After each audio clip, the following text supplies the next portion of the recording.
Salut, je m'appelle Sélénie. Un jour, ma sœur m'a serré la main et m'a supplié de ne jamais la quitter. Des années plus tard, elle m'a poussé hors d'un hélicoptère en murmurant « Tu m'as toujours gêné ». Mon mari, lui, est resté planté là, les bras croisés, me laissant tomber pour qu'il puisse empocher 5 millions de dollars et mon entreprise. Il pensait que j'étais mort ce jour-là, mais ce n'était pas le cas. J'ai assisté à mes propres funérailles. Pensez-vous qu'une telle trahison cesse vraiment, ou est-elle simplement cachée chez les personnes en qui vous avez le plus confiance? Dites-moi, auriez-vous survécu à cela? Dites-moi d'où vous m'écoutez, car cette histoire n'est pas encore terminée. Ce matin-là, le froid d'Aspen semblait vouloir me promettre quelque chose, comme s'il me murmurait que peut-être aujourd'hui pourrait être différent. Debout près de l'hélicoptère, je regardais les flocons fondre sur ma veste, mon souffle se voilant dans l'air raréfié de la montagne, essayant de croire que ce voyage était un nouveau départ, et non une nouvelle épreuve pour un mariage déjà en difficulté. Les mains de Rowan étaient fermes tandis qu'il attachait le harnais autour de ma taille. Son sourire était le même que celui qu'il arborait lorsque les clients entraient dans notre showroom, chaleureux, raffiné, expert.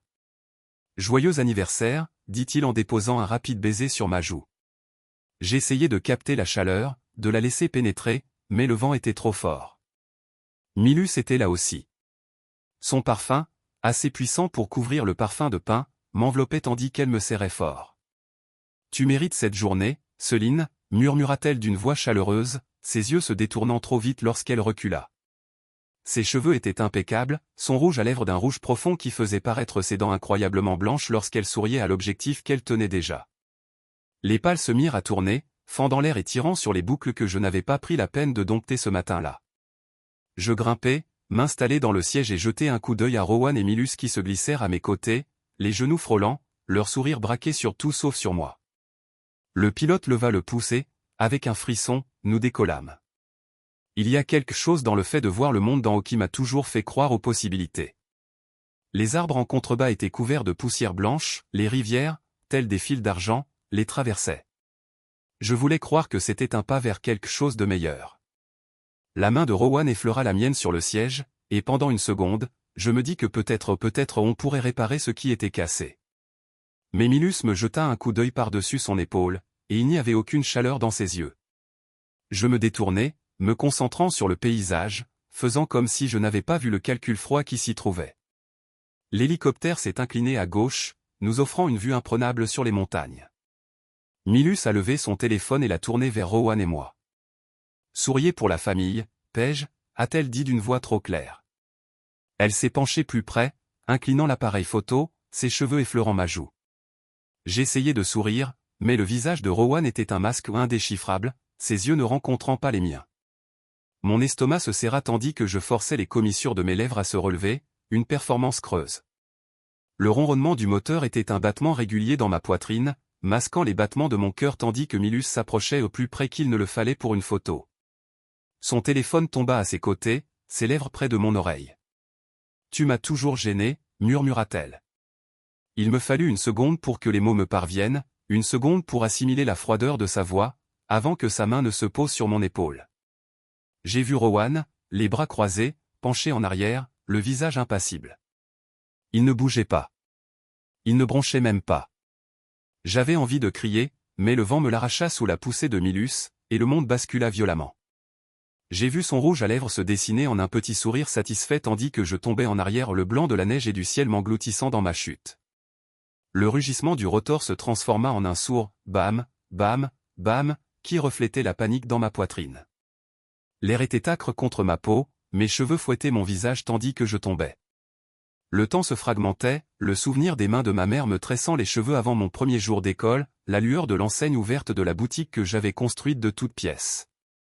La voix de Rowan résonna, « Fais-moi confiance, Céline. On est tous dans le même bateau. Fais-moi confiance. » Quel joli mensonge. Les branches se brouillaient sous moi, et l'instinct hurlait plus fort que la peur. Je tendis les bras, priant, espérant, griffant l'air jusqu'à ce que mes doigts frottent contre une branche épaisse. La douleur explosa dans mon bras lorsque je l'attrapai, la force me déchira l'épaule ou un claquement, chaud et vif mais je m'arrêtai de tomber. Je restai là, haletant, la douleur lancinante à chaque respiration, tandis que le monde se taisait enfin, à l'exception du grincement de la neige tombant des branches au-dessus. L'hélicoptère avait disparu à un simple point dans le ciel emportant ceux qui avaient décidé que ma vie valait 5 millions de dollars. Je me suis rapproché du tronc, chaque mouvement étant une vague d'agonie. Ma vision s'est brouillée tandis que du sang coulait d'une coupure à ma tempe. Je n'ai pas pleuré, il n'y avait pas de place pour les larmes, seulement pour le souffle, seulement pour la survie. La neige a trempé mon jean, engourdissant la douleur dans mes jambes. J'ai appuyé ma tête contre l'écorce rugueuse, fermant les yeux un instant, laissant le froid m'envelopper comme une couverture.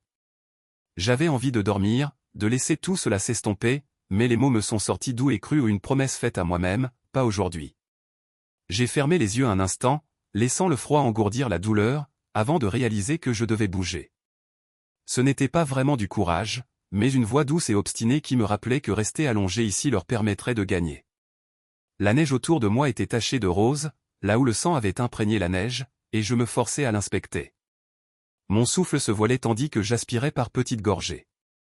Ma jambe droite était pliée de travers où une douleur intense me frappait à chaque fois que j'essayais de bouger. Mon épaule pendait, inutile mais toujours là.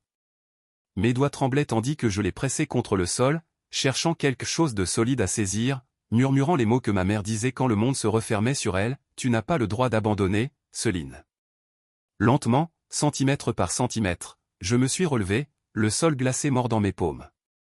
Le froid brûlait les plaies de mon visage, réveillant tous les nerfs qui voulaient s'éteindre. J'ai aperçu une branche tombée à portée de main, assez épaisse pour supporter mon poids. Roulant sur le côté, je l'ai tirée vers moi, ignorant les larmes qui brouillaient ma vue. Ce n'étaient pas des pleurs, c'était de la douleur qui coulait. J'enfonçai la branche dans la neige, la testant, et me forçai à me lever, m'appuyant dessus comme une béquille de fortune. L'os de ma jambe hurla, mais je serrai les dents et fis un pas. Un pas, puis un autre. Le monde était trop lumineux, la neige reflétant la lumière du soleil qui me brûlait cruellement les yeux, mais je continuais d'avancer, concentré sur le craquement sous ma botte à chaque pas chancelant. Les heures passaient, ou peut-être seulement les minutes, la douleur perturbait le temps jusqu'à ce que je ne sache plus que le prochain pas et le prochain souffle. Le vent transperçait ma veste, perçant la sueur qui me glaçait le dos. Je me suis dit de continuer à avancer aussi je m'arrêtais, je ne me relèverais plus jamais. C'était bien ce sur quoi Milus et Rowan comptaient, non? Une forme apparut au loin, basse et à moitié engloutie par la congère. Au début, je crus à une hallucination, mais en m'approchant en boitant, elle se précisa, une petite cabane de garde forestier, les fenêtres couvertes de givre, le porche enseveli sous la neige. Je me traînais en avant, chaque souffle étant un grognement, jusqu'à atteindre la porte, la frappant de toutes mes forces. Personne ne répondit. Je vérifiai la poignée et la trouvai déverrouillée, la porte s'ouvrant en grinçant sur une bouffée d'air chaud. La cabane sentait le vieux bois et la fumée froide, mais c'était un abri. J'entrai en titubant, la porte se refermant derrière moi, et je tombai à genoux, tremblant. Mes yeux parcoururent la pièce, découvrant un poêle à bois dans un coin, une pile de couvertures et une trousse de premiers secours poussiéreuse sur une étagère. Je rampai jusqu'à elle, tirant la trousse vers moi et en sortant des bandages d'une main tremblante. Tandis que j'enveloppais ma jambe et que j'attachais une écharpe de fortune à mon épaule, des souvenirs me revinrent spontanément, chauds et vifs. Milus, enfant, se blottissait contre moi pendant les orages et murmurait « Ne me quitte pas, Céline. Promets-moi de ne pas me quitter », ses petits doigts serrant les miens, les yeux écarquillés par la peur. Elle avait peur du tonnerre, je la tenais dans mes bras jusqu'à ce qu'elle s'endorme. J'avalais la boule dans ma gorge, forçant mes mains à continuer à travailler. Cette même fille qui me suppliait de rester venait d'essayer de me chasser définitivement de son chemin. La douleur de la trahison brûlait plus profondément que les blessures. Un crépitement rompit le silence, et je tournai la tête vers une vieille radio sur l'étagère, dont le voyant rouge clignotait. Des parasites sifflèrent, puis une voix me perça, « Femme présumée morte, corps non retrouvé, chute mortelle présumée près de la crête. » Mon nom suivit, clair et lourd dans l'air vicié de la cabane. Il m'avait déjà classé comme disparu, m'avait effacé aussi facilement qu'une ligne sur une page. L'écran s'est allumé, affichant une application météo, le front froid approchait d'Aspen. Une notification est apparue, alerte bancaire. Transaction en attente. Je connaissais ce numéro, la police d'assurance à laquelle nous avions cotisé pendant des années. Ils avaient déjà déposé la déclaration de sinistre. Rowan et Min n'attendaient même pas qu'on retrouve mon corps. Un rire sec m'a échappé avant de se transformer en une toux qui m'a fait trembler les côtes.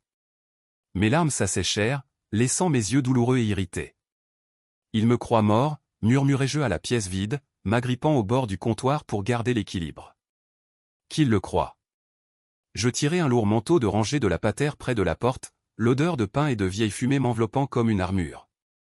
Mon esprit s'éclaircit, la peur remplacée par quelque chose de plus froid, de plus vif. Je ne retournerai pas vers eux brisés et suppliants.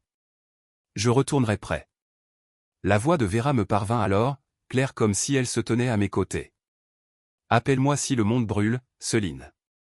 Vera, mon ancienne partenaire, savait mener le genre de combat qui ne laissait pas de bleu sur la peau, mais qui déchirait tout le reste. Il fallait que je la rejoigne, que je rejoigne quelqu'un qui me croirait avant que Rowan et Mess ne m'enterrent pour de bon. Je trouvai une vieille paire de bottes de rangée près de la porte, raides mais utilisables. Je resserrai mes bandages, enfilai mes pieds dans les bottes et enfilai le manteau, me préparant à rouvrir la porte. Le froid me frappa comme une gifle, mais je le laissai faire, le laissant dissiper la peur pour ne laisser que le but. Le froid me mordait les joues en sortant, la neige crissait sous mes bottes, le vent raclait comme s'il avait quelque chose à prouver. Je gardais une main sur la béquille improvisée, l'autre appuyée contre mes côtes où chaque respiration me tiraillait. Mais j'avançais, pas à pas, car m'arrêter n'était pas envisageable. J'entendais presque la voix de ma mère, comme elle le disait quand la vie était dure, « Tu ne peux pas abandonner, Céline. » Je ne savais pas combien d'heures s'écoulèrent tandis que je boitais sur la pente, le ciel passant du gris acier au violet meurtri de l'aube. Le froid n'était plus aussi vif, mais plutôt une douleur constante qui me rappelait que j'étais encore en vie, malgré tout ce qu'ils avaient fait pour m'en assurer. Chaque glissade sur la glace me foudroyait la jambe, mais je serrais les dents et appuyais mon poids sur la branche, murmurant des promesses que je leur ferais payer. Les arbres s'éclaircissaient, et devant moi, j'aperçus la lueur d'une enseigne bourdonnant au-dessus d'un petit restaurant à la périphérie de la ville. Mon corps hurlait de s'effondrer, de se recroqueviller dans la neige, mais je continuais, me traînant à travers le parking jusqu'à ce que je pousse la porte. La sonnette retentit et les têtes se tournèrent. Un silence s'abattit sur la pièce tandis que les gens m'apercevaient, les cheveux emmêlés de sang gelé, les vêtements déchirés, le visage écorché par le vent et les larmes.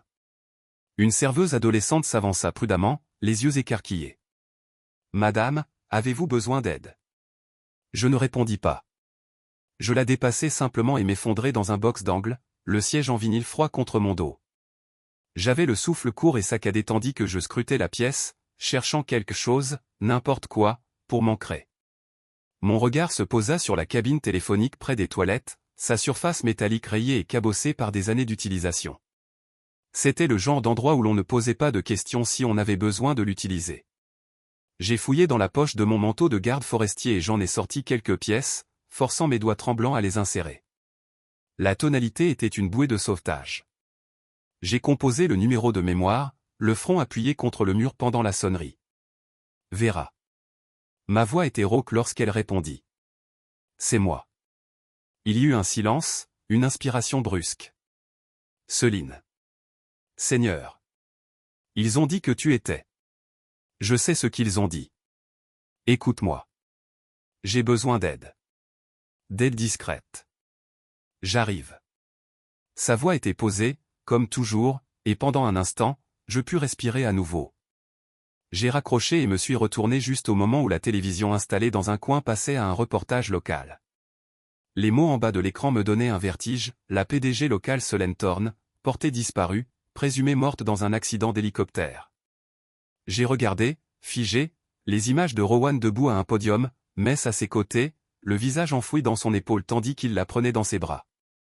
Ils ressemblaient à des membres de la famille en deuil, victimes d'un cruel accident, et non aux bourreaux qu'ils étaient réellement.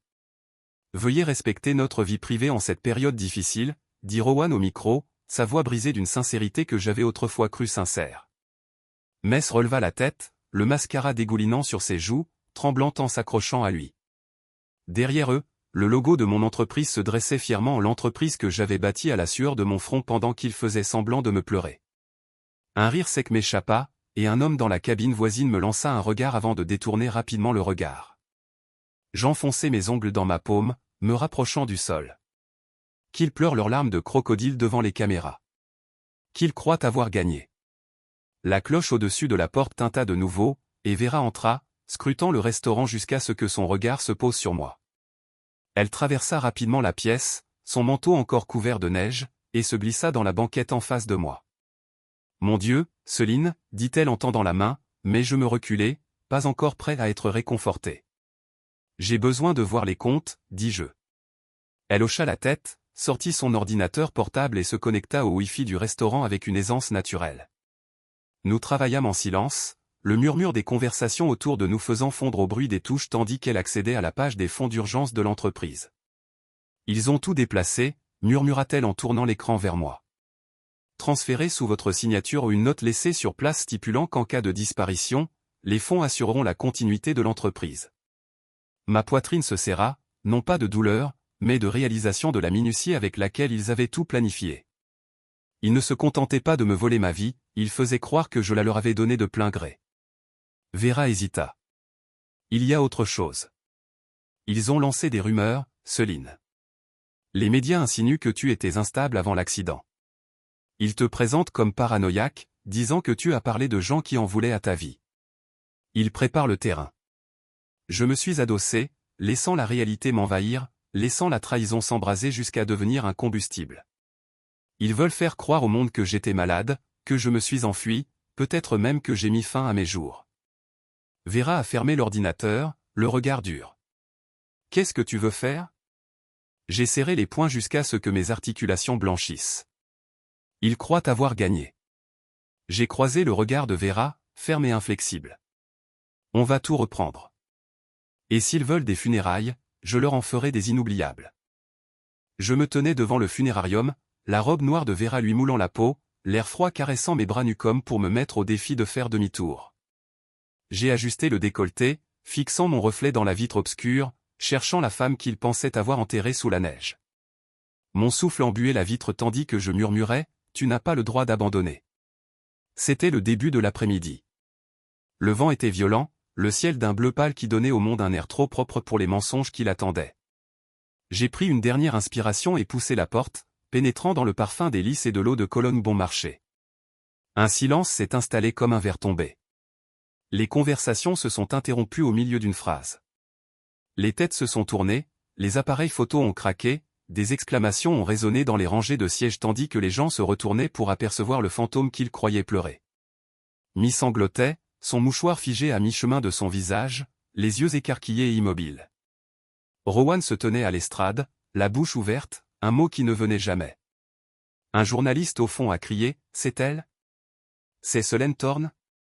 J'ai continué à marcher, les talons que Vera m'avait prêtés claquant sur le carrelage d'un pas assuré et posé. Je passai devant le panneau d'affichage près de l'entrée, mon portrait imprimé en noir et blanc, un ruban noir épinglé dans un coin. Les mots, à la douce mémoire, défilaient sous mon nom, me forçant à marquer une pause avant de lever les yeux vers Rowan. « Je vois que tu as commencé sans moi, » dis-je d'une voix calme, laissant le silence s'installer à nouveau dans la pièce. Mon regard parcourut les visages, voisins, membres du conseil municipal, élus locaux tous réunis pour pleurer une mort fictive. Rowan cligna des yeux, son expression passant du choc à une expression vécue, publique. Ses lèvres s'incurvèrent en un sourire forcé tandis qu'il s'avançait vers moi, les bras tendus. « Céline, Dieu merci, tu es en vie. On pensait que tu étais. » Je reculai, laissant ses bras pendre inutilement. « Garde-la. » Des halètements emplirent à nouveau la pièce, des murmures ondulants dans les rangées comme le vent dans les hautes herbes. Certains se levèrent, s'éloignant de moi, comme s'ils craignaient que je m'effondre. D'autres me fixaient avec de grands yeux, leur téléphone levé pour immortaliser la scène qui se déroulait sous leurs yeux. Mess s'avança ensuite, la main tremblante, le visage ruisselant de larmes fraîches. « Céline, on pensait que tu t'étais enfuie. Tu étais tellement stressée, tu te souviens? Tu disais que les gens te surveillaient. Tu avais peur. » Sa voix se brisa, une parfaite inquiétude, mais son regard ne croisa jamais le mien. J'ai senti une sensation aiguë et claire s'installer dans ma poitrine. « Tu peux leur mentir, » ai-je dit en désignant les caméras et les journalistes qui s'approchaient, « mais tu ne peux plus me mentir. » Un murmure s'éleva parmi les invités. Les journalistes se penchèrent, micro levé, les questions fusant. « Où étiez-vous? Étiez-vous vraiment instable avant l'accident? Que s'est-il passé là-haut, sur la montagne? » Les flashs des appareils photo clignotaient comme des éclairs, et l'air vibrait du bourdonnement sourd des murmures et des clics secs des obturateurs. La sécurité est intervenue, tentant de contenir le chaos tandis que je restais immobile au milieu de la tempête. Rowan serra les dents, mais son inquiétude feinte s'afficha sur son visage, essayant de m'éloigner de la foule. Céline, on va te sortir d'ici. Tu as besoin d'aide. J'ai retiré mon bras et les regardé droit dans les yeux. La seule chose dont j'ai besoin, c'est que tu me lâches. Du coin de l'œil, j'ai vu Vera se faufiler à travers la foule, le visage calme, le regard perçant. Elle s'est approchée, a glissé une petite clé USB dans ma paume, ses lèvres bougeant à peine tandis qu'elle murmurait « Quand tu seras prête ». Je l'ai serrée dans ma main, son poids m'enfonçant dans le chaos. Les appareils photo continuaient de claquer, les questions continuaient de fuser, mais je n'entendais qu'une certitude silencieuse dans mon esprit. S'ils voulaient des funérailles, je leur en offrirais une qu'ils n'oublieraient jamais. J'ai glissé la clé USB dans ma poche, sentant son faible poids en quittant le funérarium. La voiture de Vera était garée un pâté de maison plus loin, et je gardais la tête basse, ignorant les cris des journalistes et les flashs derrière moi. Nous n'avons pas parlé avant la fermeture des portières, le silence à l'intérieur contrastait fortement avec le chaos que nous avions quitté. Nous avons roulé dans la lumière déclinante, le ciel se fondant dans le crépuscule, les lampadaires s'allumant à notre passage. Je voyais la tension dans les articulations de Vera sur le volant, mais elle ne m'a pas pressé de parler. Elle m'a simplement dit « Il faut que tu vois ce qu'il y a dessus ». Sa voix était basse, posée, comme toujours lorsqu'elle annonçait une mauvaise nouvelle. Dans son appartement, nous étions assis à une petite table près de la fenêtre, la lueur de la ville pulsant comme un battement de cœur agité. Elle apporta son ordinateur portable, dont le bourdonnement emplissait le silence tandis qu'elle insérait la clé. Je fixai un instant la fenêtre, observant les lumières floues, le froid s'infiltrant même à travers la vitre. Mes mains étaient fermes, mais intérieurement, j'avais l'impression d'être au bord d'une falaise. L'écran s'anima de dossiers ou des fichiers étiquetés avec des dates et des noms de code que je ne reconnus pas au premier abord. Vera les parcourut méthodiquement, ouvrant relevé bancaire et confirmation de virement. Chaque clic ressemblait à un clou enfoncé plus profondément. Mon nom était là, ma signature ou ce qui y ressemblait, autorisant des virements que je n'avais jamais vus. De l'argent détourné vers des comptes cachés, circulant sous des couches de fausses coquilles. Sélénie, regarde ça. La voix de Vera était sèche, mais j'entendais la colère qui se cachait derrière. Elle fit apparaître une chaîne de messages, des messages entre Mie et Rowan. Ma sœur et mon mari planifiaient le jour où ils me pousseraient, littéralement, pour toucher l'assurance qui accompagnait mon nom. C'est un fardeau maintenant.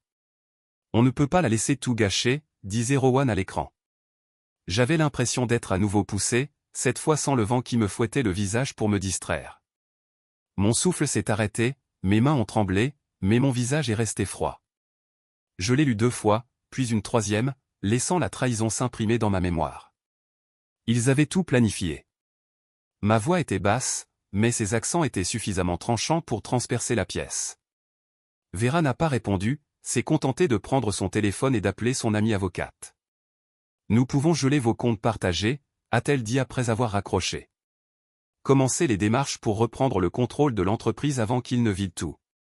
Le lendemain matin, nous étions tous les 3 assis dans le bureau exigu d'un cabinet d'avocats du centre-ville, l'air chargé de chaleur et de tension. Des papiers bruissaient, les mains de l'avocat s'agitaient rapidement tandis qu'il consultait les dossiers, vérifiait les soldes, vérifiait les signatures. Son regard allait et venait entre Vera et moi, ses lèvres pincées en une fine ligne. Finalement, il se leva, le visage pâle. « Céline, je suis désolé. Ils ont déjà déposé des documents attestant que tu es mentalement inapte. Ils ont agi vite. Tes comptes sont gelés et ils cherchent à te confisquer tes droits de vote dans l'entreprise. » Les murs semblaient se resserrer autour de moi. L'air était trop épais pour respirer. J'entendais l'écho de la voix de Mie, la sensation de sa main dans mon dos avant qu'elle ne me pousse, le regard vide de Rowan tandis que je tombais. Je serrais les poings, sentant mes ongles s'enfoncer dans mes paumes. Ils savaient que je viendrais les chercher. Je murmurais plus à moi-même qu'à Vera ou à l'avocate. Chaque instant se rejouait dans ma tête, chaque mensonge, chaque sourire glacial, chaque murmure qui m'incitait à leur faire confiance. « J'ai besoin d'1 minute, dis-je en me levant et en m'engageant dans le couloir, trouvant les toilettes au bout. Le miroir au-dessus du lavabo était fissuré, une ligne irrégulière traversant le reflet de mon visage. Je m'agrippai au bord du lavabo, laissant la porcelaine froide me ronger tandis que les larmes brouillaient ma vision. Mais je les ai essuyées, laissant la colère dissiper le brouillard. Pas cette fois, ai-je murmuré à la femme dans le miroir, la femme qu'ils pensaient pouvoir briser, celle qu'ils avaient laissée pour morte. Je suis retourné dans le bureau, croisant le regard de Vera. On trouvera un autre moyen, lui ai-je dit, laissant la dureté de ma voix s'installer dans la pièce. Ils me veulent faible. C'est comme ça qu'ils perdront. Alors que nous rassemblions nos affaires, prêts à partir, mon téléphone vibra dans ma poche. Je le sortis, l'écran s'illuminant d'un message d'un numéro inconnu, je sais ce qu'ils ont fait. Venez me voir. Je fixai le message, le monde se rétrécissant à la lueur de l'écran, sachant que cela pouvait être l'allié ou le piège. Il fallait que je les affronte. J'ai croisé le regard de Vera avant de sortir de son appartement, le message toujours allumé sur mon téléphone. Je ne lui ai pas donné de détails, juste dit que je devais suivre cette piste. Elle voulait venir, mais j'ai secoué la tête, lui assurant que je l'appellerais si les choses tournaient mal. L'air froid me mordait la peau tandis que je parcourais les quelques pâtés de maison qui me séparaient du restaurant, le genre de café avec une enseigne au néon à moitié allumée, bourdonnant dans le calme de l'heure tardive. Je me glissais dans un box d'angle, dos au mur, scrutant du regard chaque ombre qui défilait devant les vitres embuées. Une odeur de café brûlé et de graisse flottait dans l'air, me rappelant que je n'étais pas mort, que j'avais encore du travail. Je passai le contour du bord de la tasse à café ébréchée devant moi, régularisant ma respiration. La porte sonna et un homme vêtu d'une veste verte usée entra, scrutant la pièce avant de se poser sur moi. Il avançait avec la prudence de quelqu'un qui s'était trop brûlé, et à son approche, je remarquai sa légère boiterie. Il se glissa dans la cabine en face de moi, ôtant un bonnet tricoté, révélant des cheveux en bataille et un regard fatigué. « Je m'appelle Aaron, dit-il à voix basse, jetant un coup d'œil autour de lui avant de se pencher. « Je sais ce que Mi et ton mari t'ont fait. » Je n'ai pas cligné des yeux.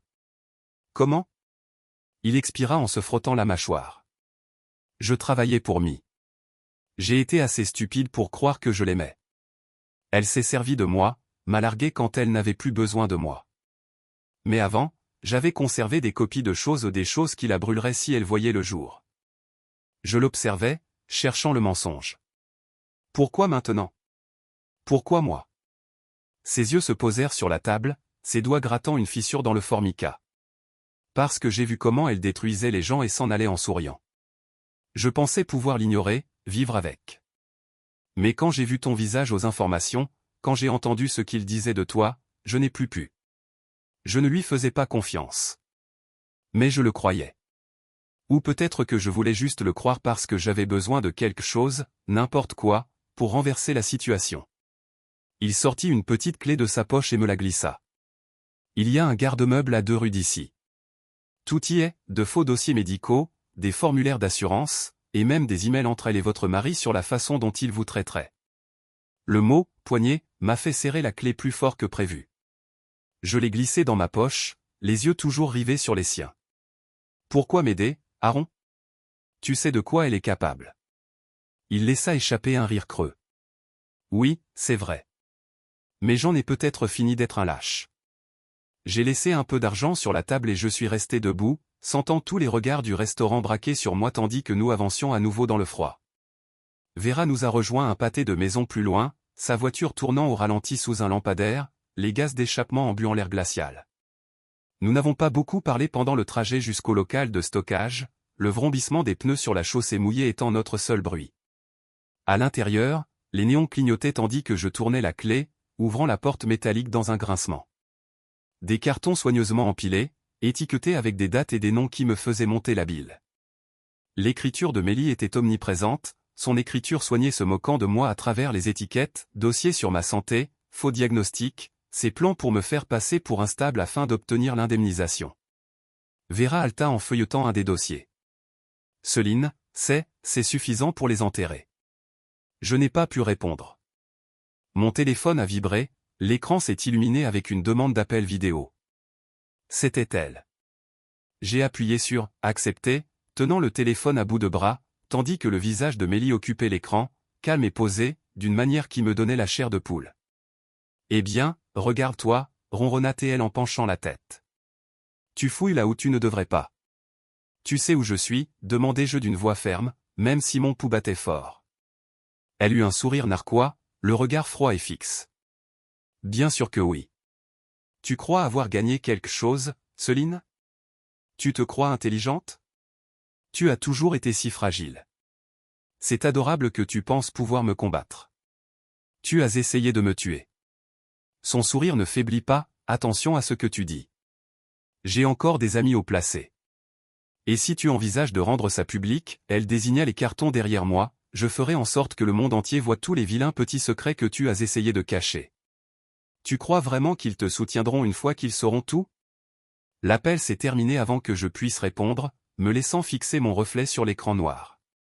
Le froid de l'appareil m'a envahi tandis que la peur s'installait, mais je me suis forcé à respirer, à réfléchir. De retour dans la voiture, je sentais le poids de tout cela m'écraser, tandis que je fixais l'obscurité par le pare-brise. La voix de Mi résonnait dans ma tête, le souvenir de sa poussée, de l'air qui me frappait, du froid, de la trahison. Elle contrôle encore tout, murmurai-je, les mains tremblantes devant mes yeux. Vera tendit la main et la serra fermement. Elle a peur, Céline. C'est pour ça qu'elle s'en prend à toi. Elle sait que tu es en vie et que tu viens la chercher. Je laissai échapper un souffle tremblant, essuyant les larmes sur mes joues, laissant la colère consumer la peur. Je me tournai vers Vera d'une voix calme. Alors laisse-la avoir peur. C'est mon tour maintenant. Nous sommes retournés chez Vera, les cartons enfermés dans le coffre, le silence entre nous n'était plus lourd mais chargé, vivant et déterminé. En nous garant, j'ai jeté un coup d'œil à la clé du box de stockage que j'avais en main, puis à Vera. Il faut que j'ouvre à nouveau ce casier, ai-je dit d'une voix calme mais assurée. Il y a un fichier là-dedans qui va soit me libérer, soit détruire tout ce qui me reste. Je suis sorti de la voiture de Vera, serrant le dossier contre ma poitrine, l'air froid de Denver me cinglant le visage comme un rappel que j'étais toujours en vie, toujours en train de lutter. La neige crissait sous mes bottes tandis que je me dirigeais vers le palais de justice, chaque souffle formant un nuage qui se dissolvait dans la lumière du matin. Ça y était. Plus besoin de me cacher. Plus besoin d'être bousculé par des gens qui pensaient pouvoir décider quand je valais la peine d'être gardé en vie. À l'intérieur, le couloir sentait le café rassis et les produits d'entretien. Vera marchait à mes côtés, effleurant la mienne un instant avant de me lâcher, me laissant prendre les commandes. Nous avons franchi le contrôle de sécurité. Le garde m'a lancé un regard curieux tandis que je déposais le dossier sur le tapis roulant. Je l'ai regardé sans sourciller. Dans une salle de conférence privée près du palais de justice, ils attendaient. Mess était assise, sa posture parfaite, les cheveux tirés en arrière, feignant l'inquiétude. Mon mari était là aussi, feignant si bien le chagrin que je le croyais presque, mais la brève lueur de peur dans ses yeux en me voyant me fit frissonner. Il y avait quelques autres personnes, son avocat, un ami de la famille qui avait toujours cru le pire à mon sujet, et une autre femme qui regardait son téléphone comme si elle voulait être ailleurs.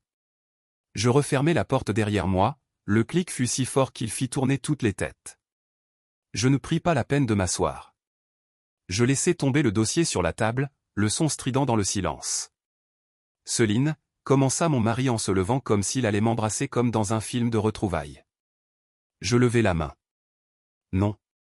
Sa bouche s'ouvrit et se referma, et il se rassit, son regard se portant vers Mess, qui avait pâli avant que ses lèvres ne se courbent en ce sourire familier et condescendant. Eh bien, dit-elle en joignant les mains, regardez qui a décidé de venir. On était si inquiets pour vous. Je l'ai ignoré, ouvrant le dossier et étalant les documents sur la table, des pages de mai, des virements bancaires, des demandes d'assurance et des copies de faux dossiers médicaux aux leurs crimes écrits noir sur blanc, indéniables. Voilà ce que tu as fait, dis-je d'une voix calme, même si mon pouls battait fort. Voilà qui tu es. Miri d'un rire creux. Céline, vraiment, c'est gênant. Tu as toujours eu ces crises. On a essayé de t'aider, mais tu refuses, n'est-ce pas? Elle jeta un coup d'œil circulaire dans la salle, comme pour chercher un accord. Elle est instable, dit-elle aux autres d'un ton empreint de pitié. Elle a toujours été instable. Je la regardai droit dans les yeux, laissant le silence s'éterniser jusqu'à ce qu'elle détourne enfin le regard. Tu as murmuré, tu m'as toujours gêné avant de me pousser hors de cet hélicoptère. Tu ne pensais pas que je vivrais assez longtemps pour te le dire en face, n'est-ce pas? L'air sembla se dissiper dans la pièce. Même mon mari ne me regardait plus, les yeux rivés sur la table, les poings serrés. Tu n'as aucune preuve de tout ça, rétorqua Mi, son sang-froid vacillant. Dehors, Vera et Aaron travaillaient et je le sentais à la vibration de mon téléphone dans ma poche, les messages s'allumant les uns après les autres sur l'écran. Pendant que Mi continuait à parler, Vera publiait des extraits de preuves en ligne, en taguant les stations d'information locales, les groupes communautaires et toutes les personnes qui avaient cru aux mensonges de Mi. Tes mensonges ne fonctionneront plus, dis-je doucement. Le téléphone de Mi vibra une fois, puis encore, et encore. Elle baissa les yeux écarquillés à mesure qu'elle faisait défiler les pages, son visage se vida de ses couleurs. La pièce se remplit du doux tintement des notifications, les téléphones s'allumaient les uns après les autres.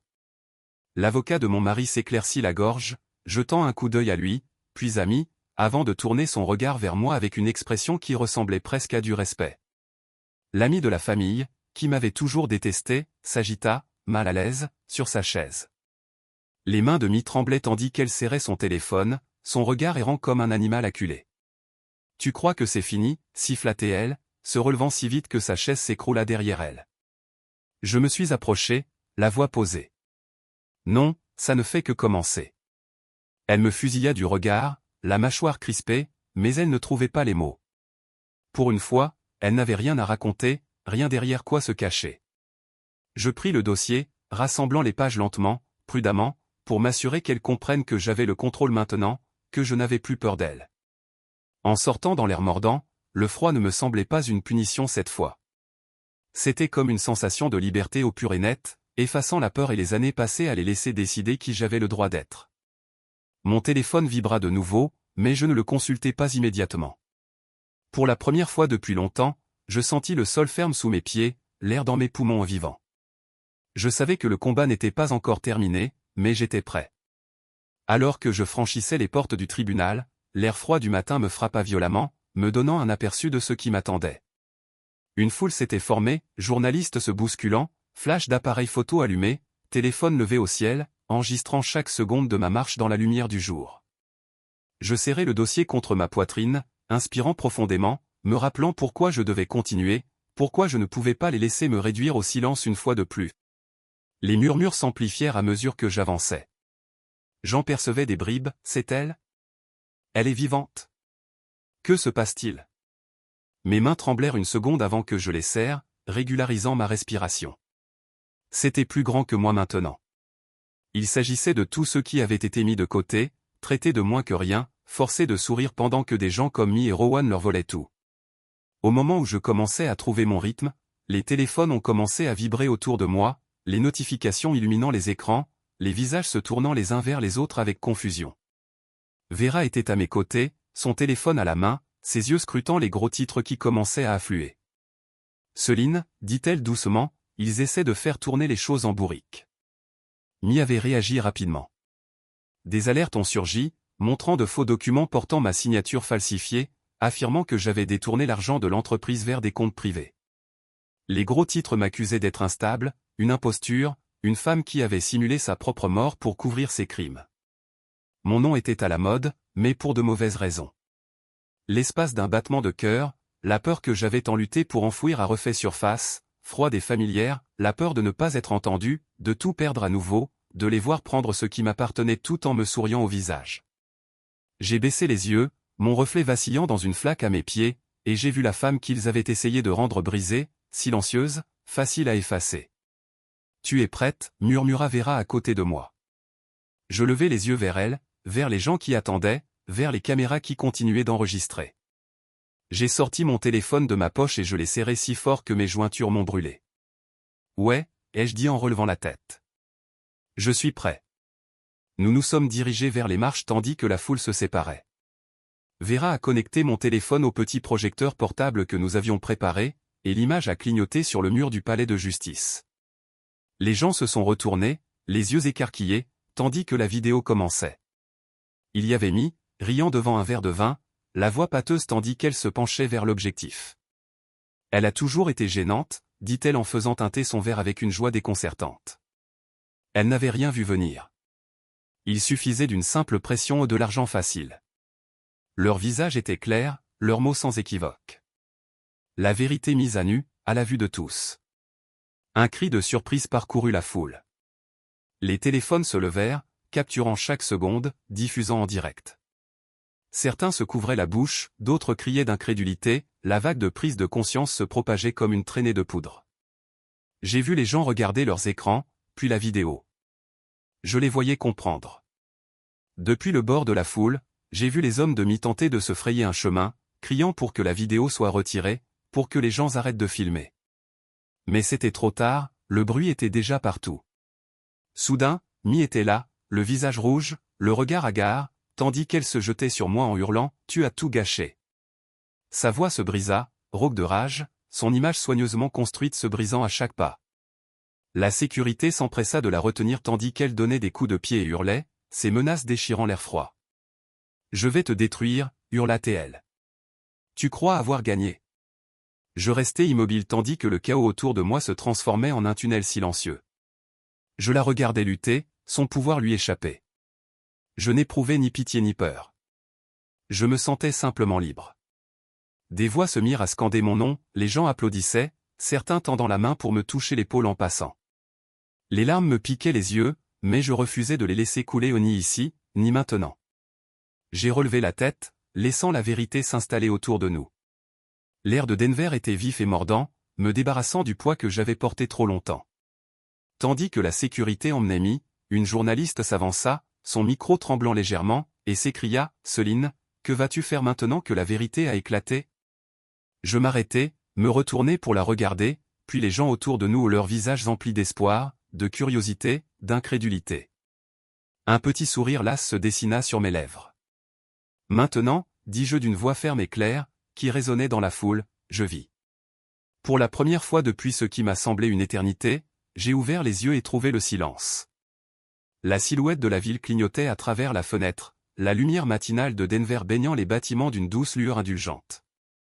Je me suis redressé lentement, les draps emportant l'air chaud, et j'ai enroulé mes mains autour du café que Vera avait laissé sur la table de nuit avant de se rendre à sa réunion matinale. La vapeur montait vers mon visage tandis que j'inspirais, la laissant emplir ces espaces intérieurs qui me semblaient vides depuis trop longtemps. J'ai laissé mon esprit vagabonder, le silence ponctué par le bourdonnement du radiateur. Je me souvenais du jour où Mi m'avait tenu la main pour la première fois. Nous n'étions que des filles, au bord du divorce de nos parents, Mi serrant contre elle une grue en papier que j'avais pliée pour elle, murmurant « Ne me quitte pas », ce souvenir était d'une douleur indescriptible, car elle m'avait quitté la première, encore et encore, jusqu'à la trahison finale qui a failli me coûter la vie. La douleur ne venait pas seulement de la trahison, c'était l'écho d'une famille devenue étrangère, d'un amour instrumentalisé. J'ai posé mon café et pris mon téléphone, parcourant le flot de messages. Certains étaient haineux, me traitant de menteuse, disant que je méritais tout ce qui était arrivé. D'autres venaient d'inconnus partageant leurs propres histoires de trahison, de remonter alors que le monde voulait les maintenir à terre. J'ai effacé les menaces, bloqué les numéros et mis le téléphone de côté. Ma main a trouvé le dossier contenant les derniers documents que Vera avait préparés. J'ai signé chaque page, reprenant le contrôle total de mon entreprise. Chaque trait de plume était comme une bouffée d'air pur. Plus tard dans la matinée, Vera revint, les cheveux relevés en chignon bas, un sourire las au visage tandis qu'elle me tendait une autre tasse de café. Nous étions assis dans sa petite cuisine, la ville animée derrière la fenêtre, voitures et gens circulant, annonçant un nouveau jour. « Lui pardonneras-tu un jour ?» demanda doucement Vera, son regard scrutant le mien tandis qu'elle sirotait sa tasse. Je sentis les larmes me menacer, mais je les retins, la gorge serrée, secouant la tête. « Je ne sais pas, dis-je honnêtement. Peut-être que le pardon ne concerne pas elle. Peut-être que c'est une question de me laisser aller de l'avant. » Vera tendit la main et la serra avant de la lâcher. Le silence entre nous était chaleureux, un doux rappel que je n'étais plus seul. L'après-midi, je me suis rendu au centre communautaire que j'avais contribué à construire des années auparavant, un lieu où les femmes prenaient un nouveau départ et se reconstruisaient après les tempêtes de leur vie. Je me suis déplacé parmi elles sans me faire remarquer, observant les rires, les conversations tranquilles, les petites victoires administratives et les emplois trouvés, et les couleurs vives que portaient les enfants lorsqu'ils jouaient dans un coin.